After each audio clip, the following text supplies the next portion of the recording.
ಜಯ ಭಾರ್ಗವಿ.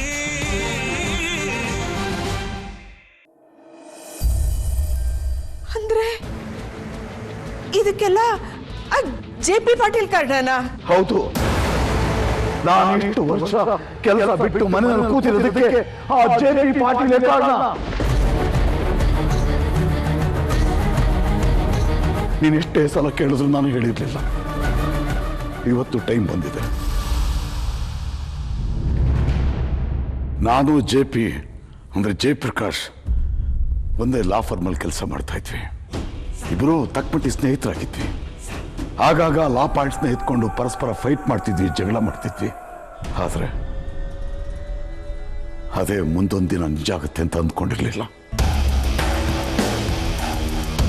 ಒಂದಷ್ಟು ಕೇಸ್ಗಳು ನ್ಯಾಯವಾಗಿ ಬರ್ತಿದ್ದ ಸಂಪಾದನೆ, ಒಂದಷ್ಟು ಜನಗಳಿಗೆ ನ್ಯಾಯ ಕೊಡಿಸೋದ್ನಲ್ಲ ಅನ್ನೋ ತೃಪ್ತಿ, ಇವಿಷ್ಟೇ ನನ್ನ ಸಂತೋಷವಾಗಿಟ್ಟಿತ್ತು. ಆದರೆ JPಗೆ ಇಷ್ಟು ಸಾಕಾಗ್ತಿರ್ಲಿಲ್ಲ. ಇನ್ನು ಏನೋ ಬೇಕು ಅನ್ನೋ ತವಕ, ದೊಡ್ಡ ಮನುಷ್ಯನ ಆಗ್ಬೇಕು ಅನ್ನೋ ಆಸೆ. ಮನುಷ್ಯನಿಗೆ ಆಸೆ ಇರಬೇಕು, ಆದ್ರೆ ದುರಾಸೆ ಇರಬಾರ್ದು. ಮನುಷ್ಯನಿಗೆ ಆಸೆ ಒಳ್ಳೇದೆ, ಆದ್ರೆ ಆ ದುರಾಸೆಯಾಗಿ ಬದಲಾದಾಗ ಇಡೀ ಮನುಷ್ಯನನ್ನೇ ನುಂಗ್ಬಿಡುತ್ತೆ. ಎಲ್ಲ ಚೆನ್ನಾಗೇ ನಡೀತಿತ್ತು. ಆಗ ನಮ್ಮ ಲಾ ಫರ್ಮ್ಗೆ ಒಂದು ಕೇಸ್ ಬಂತು. ಆ ಕೇಸು ನನ್ನ JPಯ ಬದುಕನ್ನೇ ಬದಲಾಯಿಸ್ಬಿಡ್ತು. ಪರಿಸ್ಥಿತಿ ಬದಲಾದಾಗ ತಾನೆ ಜನರ ನಿಜವಾದ ಬಣ್ಣ ಗೊತ್ತಾಗುತ್ತೋ. ಇಲ್ಲೂ ಆಕೆ ಆಯ್ತು. ರಾವಣ, ಕೀಚಕ, ಜರಾಸಂಧ ಇವರೆಲ್ಲರ ಒಟ್ಟು ಮುಖನೇ ರಾಜಕೀಯ ಅಂತ ಹೇಳ್ತಾರಲ್ಲ, ಈ ಮಾತಿಗೆ ಸರಿಯಾಗಿ ಹೊಂದ್ಕೊಂಡಿದ್ದೋನೆ ಆ ಕಾಲದ famous rowdy sheeter Prasad alias Shakti Prasad. ಕಳ್ಳ ತಂದೆಗಳು, ಬಡ್ಡು ವಸೂಲಿ, ಮಾಮೂಲಿ ಅದು ಇದು ಅಂತ ತಗೊಳ್ತಿದ್ದೋನು ರಿಯಲ್ ಎಸ್ಟೇಟ್ ಬಿಸ್ನೆಸ್ ಶುರು ಮಾಡ್ದ. ನಾನು ಹೇಳ್ತಿದ್ನಲ್ಲ ಆ ಕೇಸು ಅಂತ, ಆ ಕೇಸು ನನ್ನನ್ನ, JPನ, ಪ್ರಸಾದ್ನ, ಕಲ್ಪನಾ ಕುಟುಂಬನ ಒಂದೇ ಲೈನ್ನಲ್ಲಿ ತಂದು ನಿಲ್ಲಿಸ್ಬಿಡ್ತು.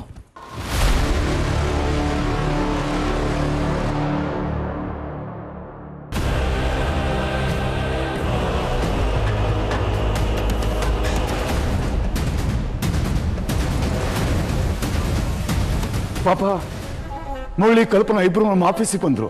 ನಮ್ಗೆ ಅಯ್ಯೋ ಅಂತು. ಅವ್ರ ಕೇಸ್ನ ತಗೊಂಡ್ವಿ. ನಾನು JP ಒಟ್ಟಿಗೆ ಕೆಲಸ ಮಾಡಿದ್ವಿ. ಆದ್ರೆ JP ಅವಳೊಳಗೆ ಪ್ರಸಾದ್ ಜೊತೆ ಶಾಮೀಲಾಗ್ಬಿಟ್ಟ. ಆ ಶಕ್ತಿ ಪ್ರಸಾದ್ ನಾನು ಡೀಲ್ ಮಾಡೋದಕ್ಕೆ ಟ್ರೈ ಮಾಡ, ದುಡ್ಡಿನ ಆಸೆ ತೋರಿಸ್ತ. ಬಗ್ದೇ ಇದ್ದಾಗ ನಿನ್ನ ಸರ್ವನಾಶ ಮಾಡ್ತೀನಿ ಅಂತ ಎದುರಿಸ್ಬಿಟ್ಟ. ಯಾವುದಕ್ಕೂ ನನ್ನ ತಲೆ ಕೆಡಿಸ್ಕೊಂಡಿಲ್ಲ. ಕೇಸ್ ನಡೆಸ್ತೀನಿ, ಮುಡಿಗೆ ನ್ಯಾಯ ಕೊಡಿಸ್ತೀನಿ ಅಂತ ನಿಂತ್ಕೊಂಡೆ.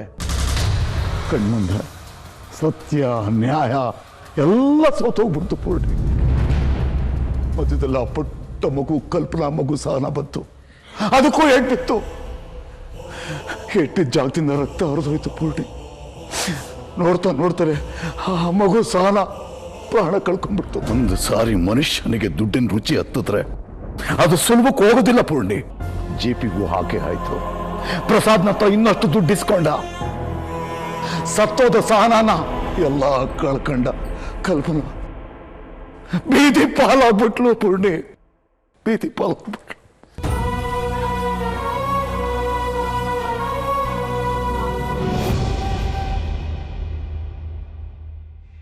ಯಾವುದೇ ಕಾರಣಕ್ಕೂ ನೀನು ಈ ಕೇಸ್ನ ಬಿಡ್ಕೊಡ್ದು.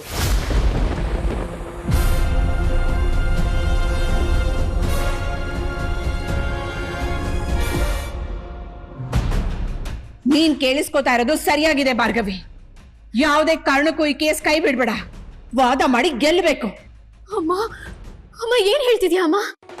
ಇಷ್ಟು ವರ್ಷ ನೀನ್ ಯಾಕಾದ್ರೂ ಲಾಯರ್ ಆದ್ಯೋ, ಯಾಕಿಂತ ಕೇಸ್ಗಳು ತಗೋತೀಯೋ, ಯಾಕೆ ಎಲ್ಲಾ ಕಷ್ಟನೂ ನಮ್ಮನೆಗೆ ಬರುತ್ತೋ ಅಂತ ತಲೆ ಕೆಡಿಸ್ಕೊಂಡು ಸಾಯ್ತಾ ಇದ್ದೆ. ಆದ್ರೆ ಈಗ ಅದ್ರ ಹಿಂದೆ ಇರೋ ಕಾರಣ ಏನು ಅಂತ ನನಗೆ ಅರ್ಥ ಆಗಿದೆ. ಏನ್ ಹೇಳ್ತಿದ್ಯಾ ಅಮ್ಮ? ಏನ್ ಕಾರಣ? ಕೇಳ್ಬೇಡ, ಅದನ್ನೆಲ್ಲ ನೀನ್ ನನ್ನನ್ನು ಕೇಳ್ಬೇಡ. ಒಟ್ನಲ್ಲಿ ನೀನ್ ಈ ಕೇಸ್ನ ವಾದ ಮಾಡ್ಬೇಕು, ಗೆಲ್ಲಬೇಕು ಅಷ್ಟೇ.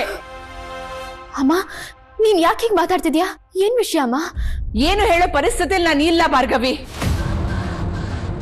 ಆದ್ರೆ ಇಷ್ಟು ದಿವಸ ನಿಮ್ಮಪ್ಪ ಕೆಲ್ಸಕ್ಕೆ ಹೋಗದೆ ಮನೇಲಿ ಕೂತಿದ್ದಕ್ಕೆ ಕಾರಣ JP ಪಾಟೀಲ್ ಅಂತ ಗೊತ್ತಾಗಿದೆ.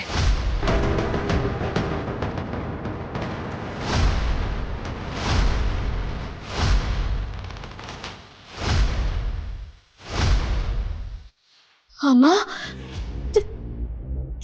ಜೆ.ಪಿ. ಪಾಟೀಲ ಅವ್ರೇನ್ ಮಾಡಿದ್ರು?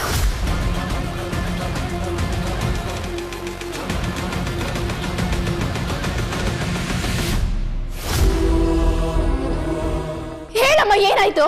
ಹೇಳಿದ್ನಲ್ಲ ಭಾರ್ಗವಿ, ಹೇಳ್ಬೇಕು ಅಂತ ಇದ್ರೆ ನೇರವಾಗಿ ವಿಷಯ ಹೇಳ್ತಾ ಇದ್ದೆ. ನನ್ನನ್ನೇನು ಕೇಳ್ಬೇಡ.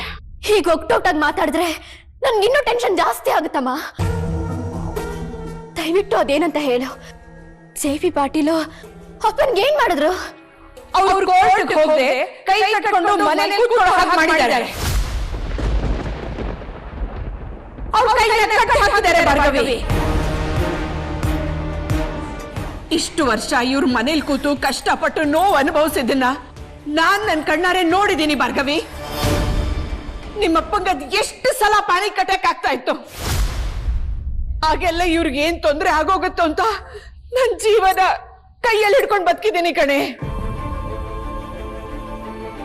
ಇದೆಲ್ಲ ನಿನಗ್ ನೆನಪಿದೆ ಅಲ್ವಾ ಭಾರ್ಗವಿ?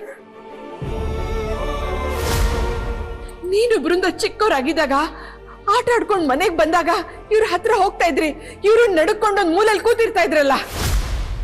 ಅವಾಗೆಲ್ಲ ನೀವ್ ನನ್ನನ್ ಕೇಳ್ತಿರ್ಲಿಲ್ವಾ, ಅಪ್ಪ ಯಾಕಮ್ಮ ಹೀಗಿದ್ದಾರೆ, ಏನಾಗಿದೆ, ಅಪ್ಪಂಗ್ ಹುಷಾರಿಲ್ವಾ ಅಂತ? ನೀವ್ ಕೇಳೋ ಪ್ರಶ್ನೆಗಳಿಗೆ ನನ್ನ ಹತ್ರ ಉತ್ತರನೇ ಇರ್ಲಿಲ್ಲ ಭಾರ್ಗವಿ. ಅದಕ್ಕೆಲ್ಲ ಇವತ್ತು ನನಗೆ ಉತ್ತರ ಬೇಕು. ಅಚಾನಕ್ ಮನೆಗ್ ಬಂದು ಗಾಬರಿಯಾಗಿ ಪೂರ್ಣಿ ನಾನು ಇನ್ಮೇಲೆ ಕೋರ್ಟ್ಗೆ ಹೋಗಲ್ಲ ಅಂದ್ರು. ಅವಾಗ ನನಗಾಯ್ತಲ್ಲ ಆ ನೋವು ಸಂಕಟ, ಅದಕ್ ನನಗೆ ಉತ್ತರ ಬೇಕು. ಎಷ್ಟೋ ದಿನ 3 ಹೊತ್ತು ಊಟಕ್ಕೆ ಗತಿ ಇಲ್ದೇ ಇರೋ ತರ ಬದುಕಿದೀವಿ, ಅದಕ್ ನನಗೆ ಉತ್ತರ ಬೇಕು. ಕಾಲ ಯಾವಾಗ್ಲೂ ಒಂದೇ ತರ ಇರೋಲ್ಲ ಅನ್ನೋದಕ್ಕೆ ಇದೇ ಸಾಕ್ಷಿ ಭಾರ್ಗವಿ. ಕಾಲಚಕ್ರದಲ್ಲಿ ಒಂದ್ಸಲ ಕಷ್ಟ ಕಾಲ ನಮಗ್ ಬಂದ್ರೆ ಮುಂದೊಂದ್ ದಿನ ಒಳ್ಳೆ ಕಾಲ ಬಂದೇ ಬರುತ್ತೆ. ಈಗ ನಮ್ ಸಮಯ ಬಂದಿದೆ ಭಾರ್ಗವಿ. ನಿನ್ನ ಸರ್ದಿ ಬಂದಿದೆ, ನಿನ್ನ ಸರ್ದಿ ಬಂದಿದೆ. ನೀನು ಈ ಕೇಸ್ ಗೆಲ್ಬೇಕು ಮಗಳೇ. ಜೆ.ಪಿ. ಪಾಟೀಲ್ ವಿರುದ್ಧ ನೀನ್ ಗೆಲ್ಲೇಬೇಕು. ಹೇ ಪೂರ್ಣಿ, ಏನ್ ಮಾಡ್ತಿದ್ಯಾ ನೀನು? ಬುದ್ಧಿದ್ಯಾ?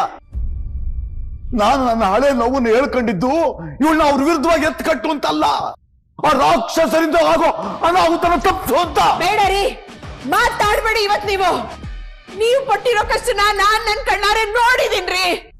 ಇನ್ನು ಮುಂದೆನೂ ನೀವ್ ಹೀಗೆ ಇರೋದನ್ನ ನೋಡಕ್ ನನ್ ಕೈಲಿ ಆಗಲ್ಲ. ಅಪ್ಪ, ಇದಕ್ಕೆಲ್ಲ ಜೆ.ಪಿ.ನ ಕಾರಣ ಅಂತ ನೀನ್ ನನ್ನ ಹತ್ರ ಯಾಕೆ ಹೇಳಲಿಲ್ಲ ಅಪ್ಪ? ನಾನೇನು ಕೇಳ್ಬೇಡ ನೀನು, ನಾನೇನು ಹೇಳೋದಿಲ್ಲ. ನೋಡು, ಅವನು ತುಂಬಾ ಕೆಟ್ಟ ಮನುಷ್ಯ. ಸಂಧ್ಯಾ ಜೀವನನು ಹಾಳು ಮಾಡಕ್ ಕೊಟ್ಟಿದ್ದಾನ ಅವನು. ಈಗ್ಲಾದ್ರೂ ಇದನ್ನೆಲ್ಲ ಅರ್ಥ ಮಾಡ್ಕೊಳ್ಬಿಟ್ಟಿ. ನಾನ್ ಪಟ್ಟ ಕಷ್ಟ ನೀನ್ ಪಡಕ್ ಹೋಗ್ಬೇಡಮ್ಮ. ನಮಗೆ ಈ ಕೇಸು ಬೇಡ, ಏನು ಬೇಡ, ಅವ್ರ ಸವಾಸನೆ ಬೇಡ ನಮ್ಗೆ.